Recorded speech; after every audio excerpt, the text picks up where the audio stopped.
नमस्कार दोस्तों, स्वागत है आप सभी का। मैं आज चांदनी फिर से लाई हूँ आपका फेवरेट शो वाह जिंदगी वाह। दोस्तों, कहते हैं जैसे मैं की हवा लगी उससे न दवा लगी न दुआ लगी। अहंकार किस लिए? अहंकार क्योंकि मैं श्रेष्ठ हूँ, मैं खूबसूरत हूँ, मैं सक्षम हूँ या मैं सर्वसमर्थ हूँ। अगर सर्वश्रेष्ठ हूँ तो कितने समय तक? कुदरत ने भी कोई ना कोई कमी हमारे अंदर रखी है ताकि हमारे अंदर अहंकार की कोई गुंजाइश ना हो। कहते हैं कंठ दिया कोयल को तो रूप छीन लिया, रूप दिया मोर को तो इच्छा छीन ली, दी इच्छा इंसान को तो संतोष छीन लिया। हमें किस बात का गुमान है, जबकि हमें ये सत्यता पता है कि मिट्टी से बना पुतला फिर से मिट्टी में मिल जाना है। दोस्तों, आज का जो विषय है वो है ईगो मैनेजमेंट, और इस विषय पर प्रकाश डालने के लिए हमारे साथ उपस्थित है आदरणीय सम्माननीय प्रहलाद भाई।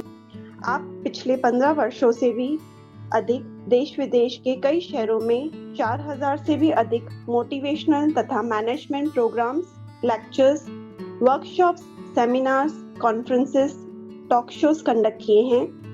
Stress management, mind management, harmony in relations, character building, developing self-esteem, emotional intelligence, the art of positive thinking, moral values and the science of meditation जैसे खूबसूरत विषयों पर आपने खूबसूरती से प्रकाश डाला है।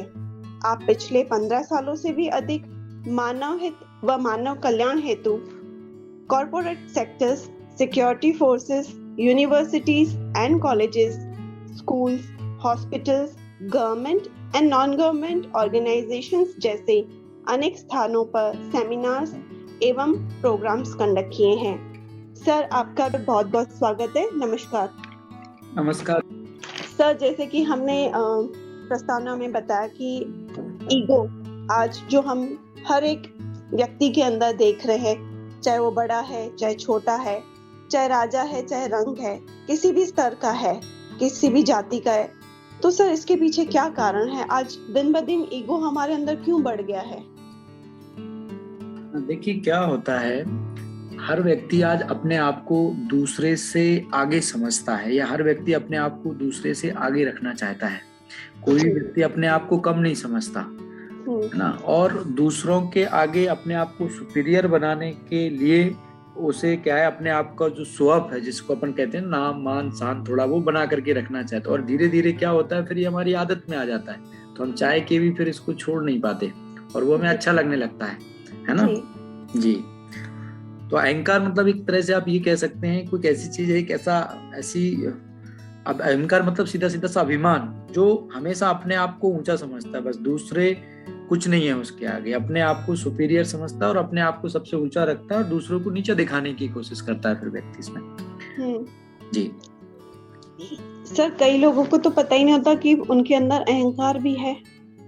हाँ, बिल्कुल सही बात बोल रहे हैं आप, क्योंकि क्या होता है जब हम अपने आप को सुपीरियर मानते हैं या अपने आप को अच्छा मानते हैं या कुछ अच्छा करते हैं तो मुझे लगता है कि मैं सही हूँ। ये तो क्या है, दूसरे लोगों से पता चलता है कि वो कहते हैं कि कोई फलाना अहंकार में है या फलाना अभिमान में है, लेकिन मैं ये समझता हूँ कि कोई भी व्यक्ति किसी भी रीति से संपन्न हो, सुख सुविधाओं से संपन्न हो, जैसे आपने भी अभी बात कही, जैसे कई बार हर प्रकार की संपन्नता उसके पास हो, लेकिन फिर भी उसको अपने स्वभाव में सरलता, नम्रता, ये सब चीजें रखनी चाहिए, है ना। और अगर उसको लगता है कि ये सब चीजें नहीं रख सकते तो कम से कम दूसरे लोगों का बुरा नहीं करें, दूसरे लोगों को नीचा नहीं दिखाएं, दूसरे लोगों को मतलब एक तरह से कहें कि उनको डिमोरलाइज नहीं करें, है ना। सो उनको तो उसी में ही मजा आता है ना, नीचा दिखाने में ही मजा आता है। बेसिकली उसको मजा तो नहीं कहेंगे, लेकिन लोग आप भले सही कह रहे हैं, मैं मान रही हूँ आपकी बात, लेकिन अब आज की जो मेंटालिटी है, जो हमारी एक विचारधारा है, वो वही है कि आई एम सुपीरियर, जैसे आप भी कह रहे हैं कि गलत है, कि जो विशेषताएं हमारे अंदर है वो तो है, लेकिन वही तो वो लोग हाईलाइट में रहना चाहते हैं ना। हाँ, नहीं, बिल्कुल आपने ठीक किया, लोगों को ऐसा लगता है, लेकिन जब वह इन सब चीजों को थोड़ा मानवीय मूल्यों को समझता है तो इस आधार पर उसको इस बात की समझ तो आ जाती है कि कभी किसी को नीचा नहीं दिखाना चाहिए, क्योंकि ये चीजें सदा नहीं रहती। वैसे मान लीजिए आपके पास बहुत सारी सुख सुविधाएं हैं या हर प्रकार की संपन्नता है, लेकिन जब आप लोगों से अच्छा व्यवहार नहीं करेंगे, जब आप अपने एक अलग ही एटीट्यूड में रहेंगे, तो आप देखेंगे कि फिर ये लंबे समय तक नहीं चलेगा, फिर आप भी नीचे आ जाएंगे। हमेशा आगे बढ़ने के लिए, ऊंचा रहने के लिए नम्र विनम्र बनना ही होता है। जैसे आपने देखा होगा, जो वृक्ष जो है फलों से लदा हुआ होता है वो झुका हुआ होता है, और जो वृक्ष फल जिसमें नहीं आते वो हमेशा तना हुआ होता है। मतलब समझ रहे हैं ना आप जी। तो ऐसे ही अभिमान जो है वो एक सूखे वृक्ष की तरह है। आप अगर अभिमानी हैं, आप तो अपने लिए ही जी पाएंगे। फिर दूसरों के लिए अगर आप कुछ नहीं करते, दूसरों के साथ तालमेल नहीं बिठाते, दूसरों को सहयोग नहीं करते, या अपने आगे किसी को महत्व नहीं देते, तो फिर ये चीजें ज्यादा समय तक नहीं चलती।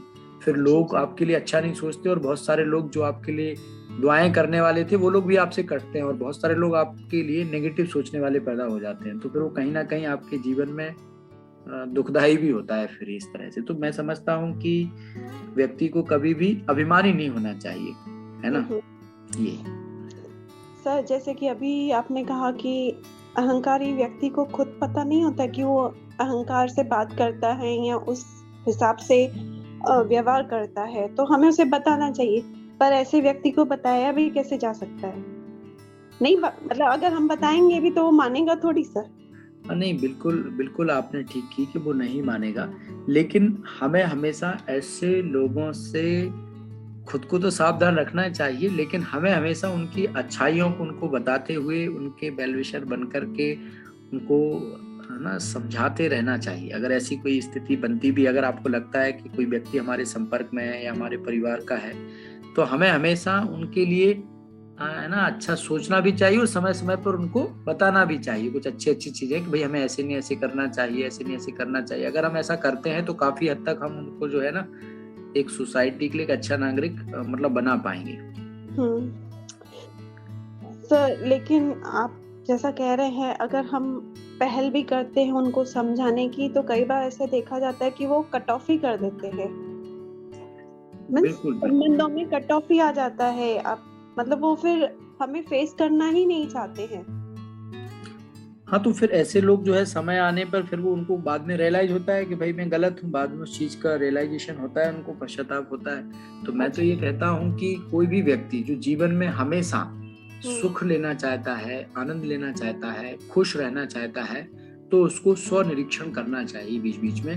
क्या मैं लोगों के लिए सही हूँ, लोगों की मेरे बारे में क्या राय है, अपने जो संबंधी है, मित्रजन है, या जिनके बीच में वो रहता है, उन लोगों से बीच बीच में राय लेनी चाहिए उसको। या राय लेनी चाहिए क्या, एक तरह से उनके बीच में अपने आप को देखना चाहिए कि मैं कितना हद तक सही हूँ। अगर व्यक्ति को सदा आनंदित रहना है तो, और अगर वो लगता है कि नहीं साहब हम जैसा जी रहे हैं बहुत बढ़िया है, तो ये लाइफ जो है ना उसकी सदा नहीं चल सकती, फिर वो कुछ समय के लिए रहेगी और उसके बाद वो नीचे आना ही पड़ेगा उसको फिर। जी सर। सर, क्या अहंकार के भी प्रकार होते हैं?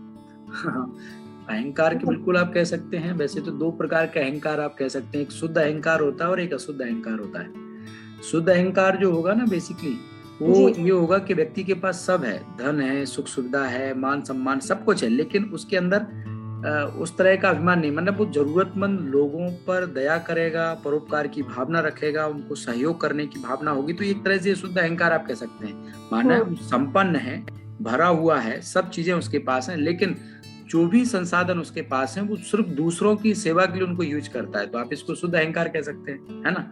और एक होता है अशुद्ध अहंकार। इसमें क्या होता है कि व्यक्ति हमेशा नाम मान शान में रहना चाहता है, स्वयं को सबसे ऊपर समझता है, सिर्फ अपने लिए ही सोचता है, दूसरे उसके लिए मायने नहीं रखते, वो दूसरों की भावनाओं की कद्र भी नहीं करता, और अपने आप को सुपीरियर रखेगा, अपने आप के गुणगान गाएगा, हर जगह अपने आप को आगे रखने की कोशिश करेगा, दूसरों को सम्मान नहीं देगा, वो दूसरों को आगे नहीं बढ़ने देगा, तो ये अशुद्ध अहंकार है। तो मैं समझता हूँ इस तरह का अहंकार लोगों में नहीं होना। शुद्ध अहंकार तो हर कोई रख सकता है। ईश्वर ने जो भी चीजें हमें दी हैं हम उसके पात्र थे, हमको दिए, हमें उसका धन्यवाद करते हुए, और मैं लोगों की किस तरह से हेल्प कर सकता हूँ उन संसाधनों के माध्यम से, अपने व्यवहार से, अपनी सोच से, तो वो मुझे करना चाहिए। तो ये शुद्ध अहंकार भी आप इसे कह सकते हैं ना। सर, अहंकार और एटीट्यूड जैसे हम कहते हैं, अरे इसमें तो बड़ा एटीट्यूड है, ये तो बहुत एटीट्यूड वाला है, तो क्या ईगो और एटीट्यूड में फर्क है? दोनों चीजें अलग हैं या सिमिलर है? देखिए, इसको समझना पड़ेगा। ईगो जो है वो एक नेगेटिव एटीट्यूड है जो किसी भी व्यक्ति को एक गलत रास्ते पर ले जाता है ना। और इसी में आप देखेंगे एक सेल्फ रिस्पेक्ट की बात है। जो सेल्फ रिस्पेक्ट है वो एक पॉजिटिव एटीट्यूड है जो किसी भी व्यक्ति को स्वयं में कॉन्फिडेंस लेकर के आता है और किसी भी कार्य को करने में आत्मविश्वास दिलाता है ना। वो हमें हमेशा सक्सेस की ओर ले जाता है। तो ईगो व्यक्ति में नहीं होना चाहिए, बल्कि सेल्फ रिस्पेक्ट जो है वो एक अलग चीज है। ईगो और सेल्फ रिस्पेक्ट आप ऐसे कह सकते हैं ना। तो सेल्फ रिस्पेक्ट की भावना तो सभी के अंदर होनी चाहिए, बट ईगो किसी में नहीं होना चाहिए। सर कहते हैं ना, थोथा चना बाजे घना, ये कहावत है। आप जैसे कह रहे हैं कि किसी के अंदर बहुत सारी प्रतिभा है या उसे खूबसूरत है, धनवान है, उसका ईगो होता है। लेकिन कई बार ये देखा जाता है कि उसके अंदर कोई क्वालिटी नहीं है, फिर भी वो ईगोइस्ट है। देखिए, ऐसा नहीं है। कई बार क्या होता है कि क्वालिटी तो खैर ईश्वर ने सभी के अंदर भर के भेजी, लेकिन कई बार उसका गलत अभिमान जब वो कर लेता है ना, तो वो फिर दिक्कत हो जाती है। हमने आपको पहले भी बताया कि जो चीजें मेरे पास हैं वो ईश्वर की देन है ना। तो हमें उन विशेषताओं को या उन वस्तुओं को लोगों की सेवा में, लोगों के सहयोग में लगाना चाहिए, दूसरों को हेल्प में लगाना चाहिए। इसलिए कहते हैं ना, नदी न पीती कभी अपना जल और पेड़ न खाते कभी अपना फल, है ना। तो जो दूसरों के लिए जिए ना, बेसिकली वही जीवन। तो जो चीजें हमारे पास हैं वो ईश्वर की देन है और मुझे दूसरों को देना चाहिए। अगर हम ऐसा करते हैं तब तो उन चीजों की सार्थकता है। अदरवाइज हमारे पास होते हुए भी हम सिर्फ अपने लिए जी रहे हैं, तो ना तो हम सुख, अगर हम दूसरों को सुख नहीं दे रहे हैं तो हम भी उसका वो सुख फिर ले नहीं पाएंगे, है ना। जी जी, जी। सर जैसे आपने कहा कि हमेशा हमें दूसरों की हेल्प करनी चाहिए, राइट। लेकिन आज जो हम संबंध बनाते हैं या संबंध जो मेंटेन करते हैं, तो कितना अंदर हमारे कैलकुलेशन चलता है कि जैसे कि मैंने उससे रिश्ता रखा या मैं उससे संबंध जोड़ रही हूँ, तो मुझे उससे क्या फायदा होगा और कितना फायदा होगा, क्या फायदा होगा, कितना फायदा होगा। जी, ये एक हमारी सोच बनती जा रही है। ये सही तो नहीं है ना सर? बिल्कुल, ये तो पूरी तरह से गलत है। मैं आपको कैलकुलेटिव माइंड जो हो रहा है वो बनता जा रहा है हमारा, कि अगर संबंध भी रख रहे हैं तो सबसे पहले ये सोचा जा रहा है कि उस सामने वाले से हमें क्या फायदा होगा, फिर दूसरा क्वेश्चन होता है कि कितना फायदा होगा। बिल्कुल बिल्कुल, आपने ठीक कहा कि कोई भी किसी की जब हेल्प करता है या उससे रिश्ता रखता है तो पहले वो उसकी एक्सपेक्टेशन यही होती है कि उससे मुझे प्राप्ति क्या होगी। तो ये जो इस तरह की भावना है ना, वो कभी उसको ऊंचा नहीं उठने देगी। और मैं तो यहाँ पर ये कहूंगा कि मुझे किसी से एक्सपेक्टेशन नहीं रखनी चाहिए। हम जो लोगों के लिए अच्छा कर सकते हैं वो भले फिर हमारे रिश्ते में हो या नहीं भी हो, लेकिन अगर हम किसी को किसी भी तरह से हेल्प कर सकते हैं, सहयोग कर सकते हैं या हम उसके लिए कैपेबल हैं, तो हमें करना चाहिए। एक्सपेक्ट नहीं करना चाहिए उससे। अगर हम एक्सपेक्ट करते हैं तो निश्चित तौर पर वो फिर हमको दुख देगा और हम उसके साथ संबंध बना ही नहीं पाएंगे। अगर पहले से हम ये प्रेडिक्ट करके रखते हैं कि भाई वो हमको कितना देगा, क्या देगा, उससे क्या फायदा होगा, इस तरह की अगर भावना होगी ना, तो फिर आप जीवन का आनंद ले ही नहीं पाएंगे। मैं समझता हूँ आपको सिर्फ अच्छा करना चाहिए, एक्सपेक्टेशन लोगों के साथ नहीं रखना चाहिए। तो सर एक्सपेक्टेशन किससे रखनी चाहिए? एक्सपेक्टेशन तो सिर्फ ईश्वर से ही रखो। आप मनुष्य से क्या एक्सपेक्ट करना। ये हर कोई मोटिवेशनल स्पीकर कहते भी हैं या हम सुनते भी हैं, बचपन से सुनते भी आ रहे हैं, एक्सपेक्टेशन नहीं रखो। How is it possible? एक पत्नी है अपने पति से एक्सपेक्ट नहीं रखेगी, एक माँ बाप अपने बच्चों से एक्सपेक्ट नहीं करेंगे। देखिए, एक्चुअल में उसको एक्सपेक्टेशन नहीं कहेंगे, बेसिकली वो हमारी रिस्पॉन्सिबिलिटी है ना।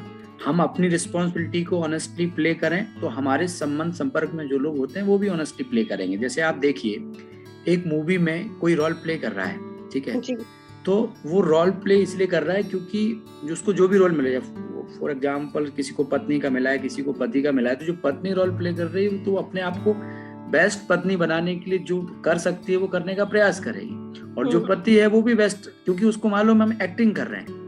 लेकिन अगर उसकी वहां एक्सपेक्टेशन होगी तो फिर तो वो नहीं कर पाएगी ना।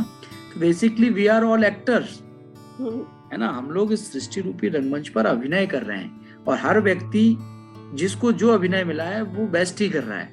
लेकिन कई बार हमारी एक्सपेक्टेशन पूरी नहीं होती तो उसकी वजह से फिर हमें दुख भी होता है। तो जो आपने कहा कि पत्नी पति से एक्सपेक्ट नहीं करे या बच्चा या माँ बच्चे से एक्सपेक्ट नहीं करे, बेसिकली वो एक्सपेक्टेशन नहीं है, वो उसकी रिस्पॉन्सिबिलिटी है और वो उसको करना चाहिए। अगर वो नहीं करता है तो वो गलत है। एक माँ की बच्चे के प्रति क्या रिस्पॉन्सिबिलिटी है, या बच्चे की माँ के प्रति क्या रिस्पॉन्सिबिलिटी है, पति की पत्नी के प्रति क्या रिस्पॉन्सिबिलिटी है, पति की पत्नी के प्रति। तो ये रिस्पॉन्सिबिलिटी है और हर एक को ऑनेस्टली उस रिस्पॉन्सिबिलिटी को प्ले करना चाहिए, मतलब लेना चाहिए। इसको हम एक्सपेक्टेशन नहीं कहेंगे बेसिकली। मतलब expectation and responsibility both the things are different. Yes, दोनों में अंतर है। एक्सपेक्टेशन में क्या होता है कि हम चाहते हैं कि मैंने इसके साथ अच्छा किया है, मैंने इसके साथ ये किया तो इसको भी करना चाहिए। वो क्यों करना चाहिए उसमें नहीं, बस करना चाहिए क्योंकि मैंने इसके साथ किया था इसलिए करना चाहिए। तो ये तो बात अलग हो गई। और रिस्पॉन्सिबिलिटी में ऐसा होता है कि भाई मैं अगर समझो किसी की माँ हूँ तो मेरी ड्यूटी है अपने बच्चे की पालना करना, उसको हमें पढ़ाना लिखाना, उसको एक अच्छे रास्ते पे ले जाना, मेरी ड्यूटी है। अब कल वो उस पर अगर पूरा खरा नहीं उतरता है तो ये उसका अपना पार्ट है, उसका अपना एक्ट है। लेकिन मैं कहूँ नहीं, मैंने उसको पढ़ाया लिखाया, खर्चा किया, उसको ये किया और वो फिर ऐसा नहीं कर रहा है तो फिर माँ दुखी होगी, है ना। तो ये चीज समझनी, माँ की जो रिस्पॉन्सिबिलिटी वो माँ ने प्ले की। अब अगर बेटा अपनी रिस्पॉन्सिबिलिटी प्ले नहीं करता तो उसको उसका हर्जाना देना होगा। लेकिन अगर माँ एक्सपेक्ट करके बैठी है कि नहीं साहब मैंने इसको पढ़ाया लिखाया, अभी मेरी हेल्प करे, हालांकि बच्चे की वो रिस्पॉन्सिबिलिटी है माँ की सेवा करना, बट वो नहीं करता है तो वो उसका अपना पार्ट है। लेकिन माँ को तो हमेशा निश्चिंत रहना चाहिए और अपने आप को ईश्वर के प्रति समर्पित करके चलना चाहिए, है ना कि किसी व्यक्ति विशेष के। सब बच्चा अगर रिस्पॉन्सिबिलिटी नहीं निभा पा रहा है तो माँ बाप तो दुखी होंगे ही। बिल्कुल होंगे। अभी आज के समय में आप देख रहे हैं बहुत सारे ऐसे केसेस आते हैं कि माँ बाप तो बच्चे को कितना अपना त्याग करके बच्चे की पालना करते हैं, उसको पढ़ाते लिखाते हैं, इवन सब कुछ उस बच्चे के लिए करते हैं और बाद में वो बच्चे माता पिता की सेवा नहीं कर पाते तो माता पिता दुखी होते हैं। बिल्कुल आप सही कह रहे हैं। तो ये पेरेंट्स को समझना चाहिए कि हम उनको स्थूल संसाधन या स्थूल व्यवस्थाएं देने से अच्छा है कि हम उनको अच्छे संस्कार दें, अच्छी शिक्षा दें, ताकि वो बड़े होकर के माता पिता की नहीं, हर बड़े का सम्मान करें, हर बुजुर्ग का, हर जो है सीनियर का रिस्पेक्ट करें। वो उनके अंदर भावना। अब आज के समय में पेरेंट्स क्या होता है, बच्चों की हर इच्छा को पूरा करने के लिए सब कुछ करते हैं, लेकिन उनको वो वैल्यूज, वो गुण, वो व्यवहारिक चीजें वो सब नहीं सिखाते, है ना। उसकी वजह से फिर उनको सब चीजों को देखना पड़ता है बाद में। जी सर, दूसरी बात मैं यहाँ ये कहूँगी कि आजकल जो हमारा एक बिलीफ सिस्टम बनता जा रहा है कि मैं जैसा सोचती हूँ या मैं जैसा चाहती हूँ सामने वाला वैसा ही करे, अगर नहीं करता है तो ईगो हर्ट होता है।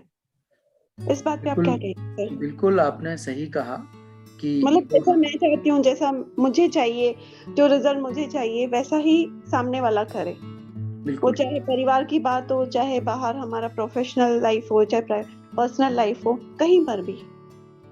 बिल्कुल आपने सही कहा। आज जो घरों में लड़ाई झगड़े होते हैं या जो रिश्ते टूटते हैं उसका मेन कारण ईगो ही होता है ना। और अगर ईगो सेटिस्फाइड नहीं हुआ तो वो फिर झगड़ा होना ही है, समझो घर टूटना ही है उसका।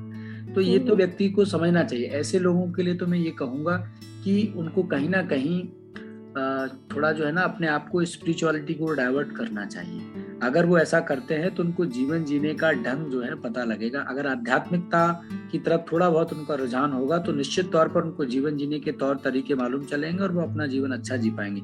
अदरवाइज क्या होगा कि हर व्यक्ति आज अपने आप को ऊपर समझता है, कोई किसी की सुनना नहीं चाहता, कोई किसी की मानना नहीं चाहता, हर व्यक्ति अपने आप को समझदार मानता है। तो इसकी वजह से क्लैशेस होना स्वाभाविक है, टकरार होना स्वाभाविक है। और इसको खत्म करने का केवल एक ही तरीका है, स्पिरिचुअलिटी, है ना, आध्यात्मिकता।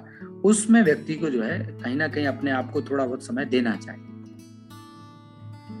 जी सर, जैसे कि आपने भी कहा सारे लड़ाई झगड़ों की जो जड़ है वो ईगो ही है। आज हमारे कोर्ट के अंदर भी जो ज्यादातर केसेस चलते हैं उसका भी जो प्रतिशत माना जाए तो लड़ाइयाँ सारी ईगो के ऊपर ही तो होती हैं। बिल्कुल बिल्कुल।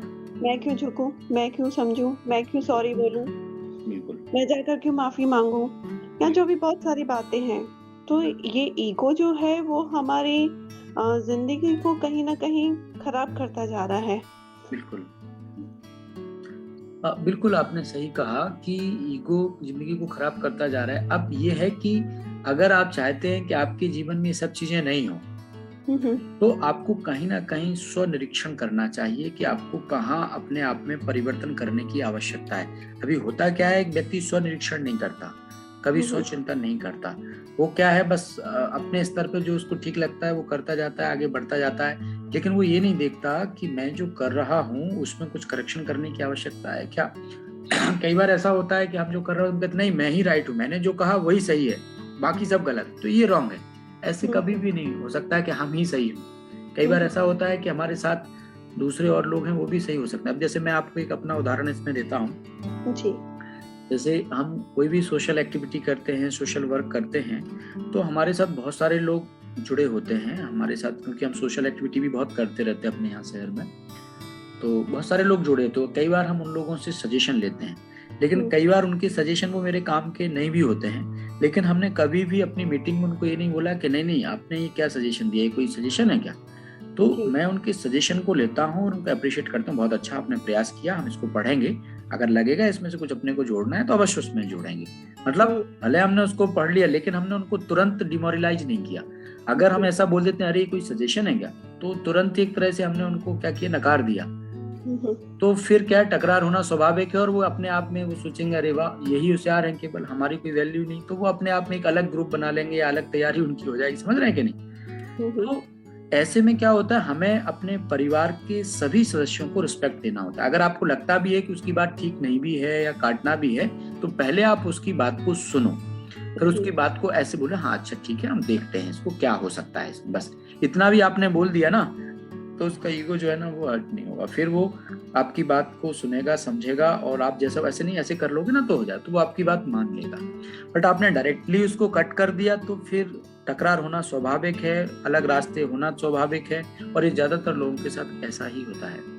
तो अगर आप चाहते हैं कि आपकी अनबन नहीं हो, आपकी टकरार नहीं हो, या ऑफिस में या घर में या कहीं पर भी जहां आप हैं, तो उसके लिए सबसे अच्छा तरीका ये है कि आप सबकी बात को सम्मान दो, सबको रिस्पेक्ट दो। फिर भले आप धीरे से उसको मानो या नहीं मानो, लेकिन आप रिस्पेक्ट सबको दो, उसकी बात को तुरंत कट मत करो। ये है इसका तरीका बेसिकली। जी सर, मतलब आपका कहने का मतलब है कि फर्स्ट स्टेप है be a good listener. Yes पर सर सुनना, हम एक बात करते तो सामने वाला 10 बातें और सुना देता है सर, ऐसे भी होता है। नहीं ऐसा नहीं है कि हम एक बात सुन रहे हैं सामने वाला 10 सुना देता है। बेसिकली क्या होता है, मैं यहाँ पे एक चीज आपको बताना चाहूंगा। जैसे कोई व्यक्ति मुझे सुना रहा है और मुझे उसका बुरा लग रहा है, मतलब वो मुझसे ज्यादा पावरफुल है ना जी। अगर वो सुना रहा है और उसकी बात मुझे असर कर रही है, इसका मतलब वो मुझसे ज्यादा पावरफुल है। जब उसकी नेगेटिव बात मुझे असर कर सकती है, तो क्या मैं अपने को इतना पॉजिटिव नहीं रख सकता कि मेरा इफेक्ट उस पर पड़े? कर सकते हैं। हाँ, तो फिर हम इसमें क्यों आ जाते हैं कि साहब हमने एक सुन ली तो वो हमको 4 और सुना जाएगा। अरे हमने एक सुन ली तो हम उसके प्रति फिर पॉजिटिव भावना रखें ना, अपने 4 और एक पॉजिटिव ऑरा क्रिएट करके रखें, ताकि उसकी नेगेटिविटी मेरे पास नहीं आए, बल्कि मेरा पॉजिटिव एटीट्यूड उसको इम्प्रेस करे, उसकी भावना को बदले, है ना।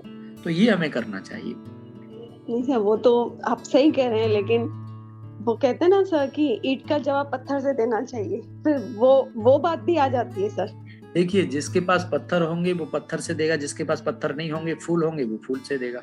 यहाँ पे मैं एक आपको उदाहरण देता हूँ। एक बार क्या हुआ कि 2 पड़ोसी रहते थे पास में, ठीक है। आपने चूंकि ईंट का जवाब पत्थर से कहा तो मुझे याद आई, 2 पड़ोसी रहते थे। तो एक पड़ोसी का काम क्या था कि वो अपने घर का सारा कचरा जो है ना अपने पड़ोसी के बाहर लगा देता था, उसके दरवाजे पे। अक्सर करके ऐसा होता है, अपने घर को साफ रखेंगे और पड़ोसी के घर पे कचरा इकट्ठा कर देंगे उसके घर के सामने।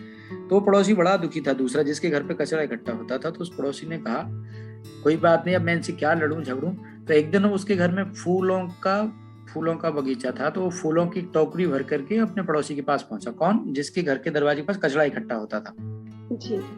और वो पड़ोसी के पास गया, उसने उसकी बेल बजाई, तो उसने खिड़की से देखा, अरे ये तो हमारा पड़ोसी है। तो वो उसने सोचा ये लड़ने के लिए आया होगा, क्योंकि मैं इसके दरवाजे पे कचरा इकट्ठा कर देता हूँ। तो उसने पहले से सोच लिया लड़ाई करने आया होगा। तो उसने बोला, बोलो भैया क्या काम है? बोला काम तो है, पर आप गेट तो खोलो। बोले नहीं आप बताओ ऐसे नहीं। उसने कहा गेट खोलो तब बताएंगे। तो उसने गेट खोला और उसने फूलों की टोकरी उसको दी। उसको बोला कि भैया हमारे पास बहुत सारे फूल हो रहे थे, सोचा आपको दे करके आऊं। तो उसके पास फूल थे, वो फूल दे के आया, और उसके पास कचरा था तो वो कचरा देता था। तो कहने का मतलब ये है कि अगर कोई व्यक्ति मेरे लिए बुरा कर रहा है, बुरा सोच रहा है, तो इसका मतलब ये नहीं है कि हमें ईंट का जवाब पत्थर से देना चाहिए। नम्रता में, शांति में बड़ी पावर है। अगर हम नम्रता के साथ, सरल स्वभाव के साथ, शांति के साथ किसी के साथ पेश आते हैं, तो निश्चित तौर पर कितना भी खराब व्यक्ति हो उसके जीवन में परिवर्तन लाया जा सकता है। बट हम क्या करते हैं कि हम नम्रता का प्रयोग नहीं करते। अगर हम उसका कुछ कर नहीं पा रहे हैं तो अपने मन में उसके प्रति गलत भावनाएं फिर रखते हैं कि कभी मौका आएगा तो हम भी देखेंगे। जी, वो चीजें फिर तो गड़बड़ मौके करती हैं। वो मौके की तलाश में ही होते मौके हैं। की तलाश, बेसिकली कुछ कर नहीं पा रहे होते हैं लेकिन मौके की तलाश में होते हैं। तो ऐसे समय में अगर कोई व्यक्ति मेरे लिए बुरा कर रहा है तो मुझे उस समय उसके लिए अच्छा सोचना चाहिए, तो मेरी अच्छाई उस पर काम करेगी। जी, पर हम क्या करते हैं, अच्छा नहीं सोचते। कोई मेरा बुरा कर रहा होता है तो हम भी उसके साथ बुरा ही सोचने लग जाते हैं, तो फिर क्या होता है, फिर दिक्कत शुरू हो जाती है। नहीं सर, आप जो कह रहे हैं कि बुरा तो सोचते हैं, पर सर एक बदला लेने की भावना भी डेवलप हो जाती है। बिल्कुल बिल्कुल क्योंकि एडजस्टमेंट पावर है नहीं, कॉम्प्रोमाइज करना है नहीं, एक्सेप्ट करना है नहीं, तो वो चीजें कहाँ डेवलप हो जाती हैं, फिर तो वो रिवेंज का ही रूप ले लेती है ना सर। बिल्कुल बिल्कुल। मैं यहाँ पे एक चीज आपको एक उदाहरण के तौर पे बताना चाहूंगा। एक बार क्या हुआ, मैं जहाँ रहता हूँ मेरे सामने एक मल्टी है जी, ना। और मैं क्या, कई बार ऐसा होता है कि जैसे जब कभी जल्दी में होता हूँ या मेरे घर के बाहर कोई कार पार्क कर देता है तो मैं उस मल्टी के नीचे अपनी गाड़ी पार्क कर देता हूँ। तो एक दिन क्या हुआ, उस मल्टी में थर्ड फोर्थ फ्लोर से एक सज्जन उसमें रहते, एक फैमिली रहती थी। उन्होंने खिड़की खोली और अपना रात का बचा हुआ जो भोजन था उसमें सब्जी या पता नहीं कुछ भी होगा, उन्होंने क्या खिड़की से नीचे किया तो हमारी गाड़ी के ग्लास पर आ गया। ठीक है, अब स्वाभाविक है कि गाड़ी के ग्लास पर आएगा, सामने से धूप पड़ी तो वो ग्लास पर ही सूख गया। और क्या होता है कि वो पूरा ग्लास ऐसा कि आप गाड़ी में बैठोगे तो आपको कुछ भी नहीं दिखेगा। तो मैंने देखा ठीक नहीं है, तो मैं अंदर से पानी लेके आया, उसको साफ किया। उनको कुछ नहीं बोला मैंने। एक दिन मैं अपनी छत पर टहल रहा था और वो भी अपनी छत पर टहल रहे थे, तो मैंने उनको हेलो किया और उनको थैंक्स बोला। तो बोले सर किस बात के लिए थैंक्स दिया आपने? मैंने कहा सर मैंने इस बात के लिए दिया कि आप रोज वहां से कचरा फेंक देते हो और इस बहाने मैं अपनी गाड़ी साफ कर लेता हूँ, अंता करूँ मैं। तो उनको बड़ा रियलाइज हुआ, आप यकीन मानिए उसके बाद उन्होंने वो खिड़की नहीं खोली कभी। जी, एक्चुअली में वो रेंट पे रहते थे, वहां पे किराएदार बदलते रहते हैं। उसके बाद उन्होंने खिड़की नहीं खोली और रियलाइज किया और दोनों पति पत्नी शाम को आए, सॉरी बोला, बोला भाई साहब गलती हो गई, आपका नुकसान, मुझे नहीं पता कि आपकी यहाँ गाड़ी खड़ी होती है। तो कहने का मतलब कई बार हम लोगों को जब अच्छी भावना के साथ मिलते हैं या उनको अच्छी बातें करते हैं, अप्रिशिएशन देते हैं, तो कई बार फिर लोगों को रियलाइज होता है। लेकिन अगर हम लड़ाई झगड़ा करेंगे तो फिर उससे थोड़ी कुछ हो जाएगा। सही कहा सर, लेकिन कई बार ईगो इतना हो जाता है, हमें पता भी होता है कि हम गलत हैं, पर कई बार माफी मांगना जी वो भी बहुत कठिन हो जाता है, माफी मांगना भी और माफ कर देना भी। खैर ये तो दोनों ही चीजें लोगों के जीवन में होना चाहिए, माफी मांगना भी और माफी देना भी। अगर जिस व्यक्ति के जीवन में ये दोनों ही गुण हैं वो अपने जीवन में हमेशा सफल होगा। लेकिन जिसने ये सोच लिया कि सब हम माफी नहीं मांग सकते या माफी नहीं कर सकते, तो वो खुद भी दुखी होगा और दूसरे भी उससे दुखी होंगे। जी तो है ना, तो ये चीजें दोनों ही उसके जीवन में होना ही चाहिए, हर व्यक्ति के जीवन में होना चाहिए। क्योंकि जरूरी नहीं है कि हमसे भी गलतियां होती हैं, लोगों से गलतियां होती हैं, तो अगर हम किसी को माफ नहीं करेंगे तो हमें कौन माफ करेगा? तो वो क्या भारीपन ला सकता है, हमारे मन बुद्धि का सुकून छीन सकता है ये सब चीजें? नहीं, मैं समझ नहीं पाया, आप फिर से एक बार स्पष्ट करें इसको। नहीं, जैसे हम किसी को माफ नहीं कर सकते, ठीक है, हमें पता है हमने अपनी लाइफ में या ये संबंधों में यही गलतियां की है, पर चूंकि हमारे अंदर अहंकार बहुत है तो हम माफी मांग नहीं सकते हैं या किसी को माफ नहीं कर सकते, तो वो क्या हम अंदर से बहुत भारीपन महसूस करते हैं? बिल्कुल बिल्कुल। क्या होता है कि अगर हम किसी को माफ नहीं करते या माफी नहीं लेते तो वो चीजें हमारे अंदर चलती रहती, मतलब एक तरह से वो मेरा उन लोगों के साथ वो कार्मिक अकाउंट बन जाता है। और हम जब उन लोगों को देखेंगे, भले मिले नहीं, बात नहीं करें, लेकिन जब हम उन लोगों को देखेंगे वो चीजें वही के वही चलने शुरू हो जाएंगी, जो चीजें जो हमारे पीछे घट चुकी हैं।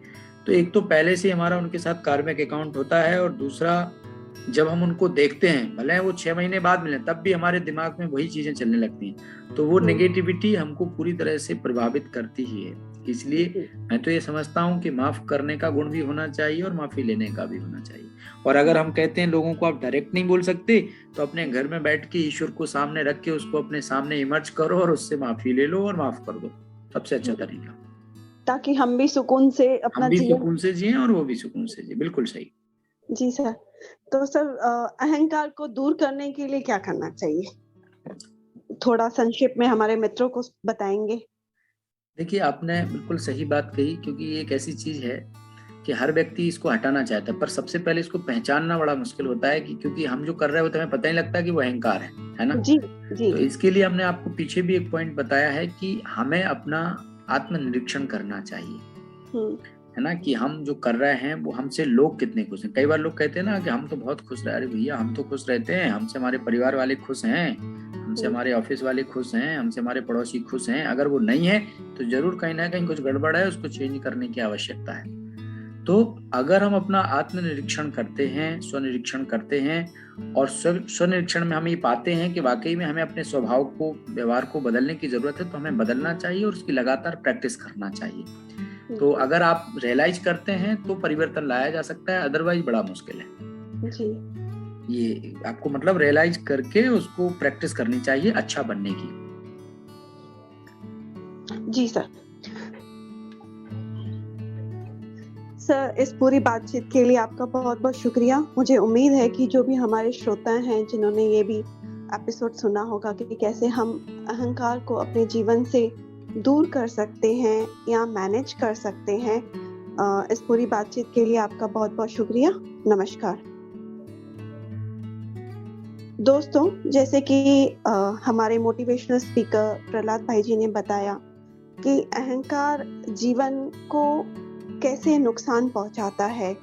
व्यक्ति अगर अहंकार है तो वो न सुकून से खुद जी सकता है, न उसके आसपास जो लोग हैं वो भी सुकून से जी सकते हैं। अहंकार की वजह से हम अपने कितने ही रिश्तों से दूर हो जाते हैं। तो कोशिश करके देखें, ज्यादा मुश्किल नहीं है किसी से माफी मांग लेना या किसी को माफ कर देना। आज की कड़ी में बस इतना ही, फिर मिलेंगे दूसरी कड़ी में। तब तक के लिए आप सबका शुक्रिया। नमस्कार।